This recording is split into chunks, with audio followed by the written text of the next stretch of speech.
જામનગરના કલેક્ટર પરિમલ પંડ્યા અને નિવાસી અધિક કલેક્ટર શારદા કાથડે વસ્તી ગણતરીની સ્વગણતરી પ્રક્રિયા પૂર્ણ કરી છે। તેમણે જિલ્લાના નાગરિકોને પણ આ પ્રક્રિયામાં જોડાઈને આગામી 31 મે સુધીમાં સ્વગણતરી કરવા અપીલ કરી છે।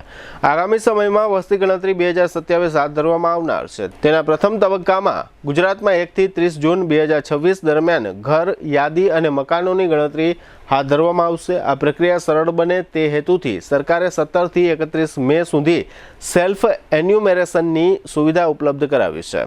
નાગરિકો પોર્ટલ પર જઈ સરળતાથી પોતાની અને પરિવારની વિગતોની ઓનલાઈન નોંધણી કરાવી શકશે। સ્વગણતરી પ્રક્રિયામાં સૌપ્રથમ પ્રાથમિક રજીસ્ટ્રેશન કરાવવાનું રહેશે, જેમાં નાગરિકોએ વસ્તી ગણતરીના સત્તાવાર પોર્ટલ પર જઈને પોતાનું રાજ્ય અથવા કેન્દ્ર શાસિત પ્રદેશ અને કેપ્ચા કોડ દાખલ કરીને લોગિન કરવાનું રહેશે।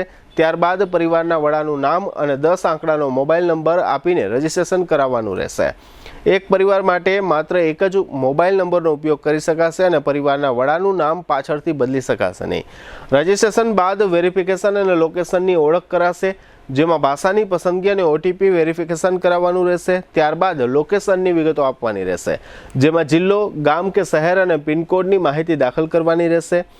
પછીથી મેપ પર લાલ માર્કર થકી ઘરનું ચોક્કસ લોકેશન સેટ કરવાનું રહેશે। અંતિમ તબક્કામાં ડેટા એન્ટ્રી અને ફાઇનલ સબમિશન કરાવવાનું રહેશે, જેમાં વસ્તી ગણતરીને લગતા પ્રશ્નોના જવાબ આપીને ડેટા એન્ટ્રી કરવાની રહેશે। બાદમાં પ્રિવ્યુમાં જઈને તમામ વિગતો ચકાસવાની રહેશે।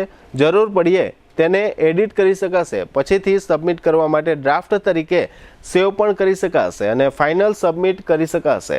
ફાઇનલ સબમિટ પર ક્લિક કરવાથી ડેટા લોક થઈ જશે અને તેમાં કોઈ બદલાવ નહીં કરી શકાય। આ સાથે 11 આંકડાનો યુનિક ACID જનરેટ થશે, જે મોબાઈલ પર SMS દ્વારા મોકલવામાં આવશે। આ સમગ્ર પ્રક્રિયા અંગે કલેક્ટર પરિમલ પંડ્યાએ આપેલી વિગતો પ્રસ્તુત છે। જામનગર મહાનગર અને જામનગર જિલ્લામાં ભારત સરકાર દ્વારા વસ્તી ગણતરીની 2027ની મહત્ત્વપૂર્ણ કામગીરી ટૂંક સમયમાં શરૂ કરવામાં આવનાર છે, જેના દ્વારા વસ્તી, સામાજિક, આર્થિક તથા આવાસ સંબંધી માહિતી એકત્રિત કરવામાં આવે છે, જે વિવિધ કલ્યાણકારી યોજનાઓ તથા વિકાસ કાર્યોના આયોજન અને અમલીકરણ માટે ઉપયોગી બને છે। જનગણના કાર્યક્રમ અંતર્ગત સ્વગણના એટલે કે સેલ્ફ ઇન્યુમરેશનની સુવિધા 17મી મે 2026 થી 31 મે 2026 સુધી ઉપલબ્ધ રહેશે, જેના દ્વારા નાગરિકો નિર્ધારિત સ્વગણના પોર્ટલ accensus.gov.in પર પોતાની માહિતી સ્વયં નોંધાવી શકશે। ત્યારબાદ હાઉસ લિસ્ટિંગ ઓપરેશન એટલે કે HLOની કામગીરી 1 જૂન 2026 થી 30 જૂન 2026 દરમિયાન હાથ ધરવામાં આવશે, જેમાં જનગણના કર્મચારીઓ ઘરે ઘરે જઈ માહિતી એકત્રિત કરશે। શહેરના તમામ નાગરિકોને વિનંતી કરવામાં આવે છે કે આ મહત્ત્વપૂર્ણ રાષ્ટ્રીય કાર્યમાં શહેર તથા જિલ્લાના તમામ નાગરિકો સક્રિય સહભાગી બને અને સાચી તથા સંપૂર્ણ માહિતી આપે।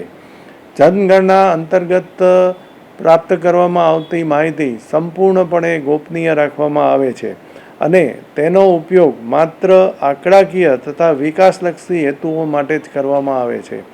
2 તબક્કામાં વસ્તી ગણતરીની કામગીરી કરવાની રહેશે। પ્રથમ તબક્કો એટલે કે 1 જૂનથી ઘર યાદી અને સ્થળ સ્થિતિ દર્શાવતા બ્લોક, જેમાં નગરજનો પાસેથી સેન્સસના ગણતરીદારો ઘરે ઘરે જઈ અને ઘરના મોભીની માહિતી એકત્રિત કરશે।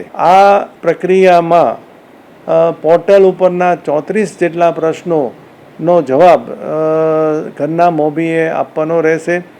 આ માટે કોઈપણ પ્રકારના દસ્તાવેજો અપલોડ કરવાના રહેતા નથી, તેમજ કોઈપણ પ્રકારનું OTP જનરેટ થતો નથી।